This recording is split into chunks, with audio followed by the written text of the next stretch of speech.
I am going to try to explain. I'm not sure I can. I'm not used to explaining things to you. Maybe because usually we understand each other so well. I picture us like two roses on the same stem, us against the world, surrounded by thorns ready to prick anyone else who dares to come close. But I've realized, with some things, we will always have a different perspective, because we're standing in different places.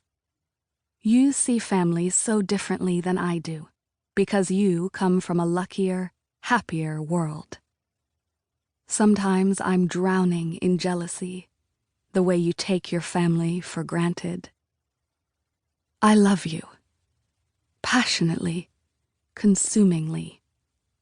Loving you, some days, has been the only thing keeping me going. But romantic love is only one love, and not the most important. I can see you shaking your head here, but stop. Even if you disagree, understand I believe this. I prize other kinds of love as highly as being in love. You are not a knight, and I am not your lady in the age of chivalry, and we are not the pinnacle of what matters. I love you, and I want you, but what I want and what is right are not always the same. You haven't always had to think about the difference before. You know you haven't. But please do now. I'm making the right choice. I love you, but I am not going to change my mind. Growing up, my mom liked to play a strange version of Would You Rather. It happened when she picked me up from a friend's house, from Nico's, whose mom baked mochi cake, or Haley's, whose mom knit scarves. Would you rather have Nico's mother? Mom would ask. Or me? Would you rather have Haley's mom or me?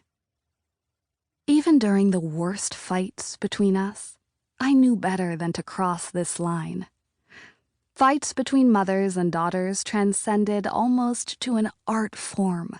I knew how each thrust and parry would land, and how to aim shots low or high. But even when casting words meant to draw blood, I'd never take this shot. This was the soft spot behind the skull, water to the wicked witch, Achilles' unprotected heel. You only struck this spot if you struck to kill. You, I always told her, as we walked away from Nico's manicured lawn or left Haley's porch with its bunting flag in red, white, and blue. I'd rather have you. The doorbell rang in the middle of a storm. The rain pounded against the eaves, nearly drowning the chimes out. Sheets of water streamed across the living room's French doors, distorting the yard and forest into shifting blurs of green and brown. March in New England might officially be springtime, but in reality, it was chilly and wet and dark.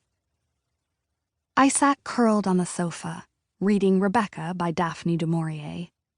The combination of Gothic novel and weather had me on edge, despite the room's bright lights and my steaming mug of peppermint tea. Mom and Dad wouldn't be home for hours. They'd gone to a town hall meeting, which basically counted as a date night in their world. My brother Dave was sleeping over at his best friend's house. Mom had worried about leaving me home alone, but I'd shooed her and Dad away. My parents deserved a night out. Besides, I liked having the house to myself. Most of the time. The chime sounded again while I stayed frozen on the couch, book clutched in both hands, heart racing. No one had ever accused me of being sensible.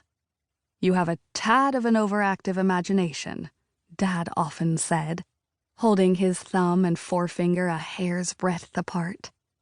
But honestly, Who wouldn't at least consider whether a doorbell during a storm heralded a serial killer? Best not be a sitting duck for my prospective murderer. I padded through the house toward the front door, positioning my back against the wall as I craned my neck to peer out a window. A USPS truck lingered in the driveway, headlights cutting through the rain, and a figure dashed toward the cab and leaped inside. The truck backed away and sped into the dark. Oh, cool,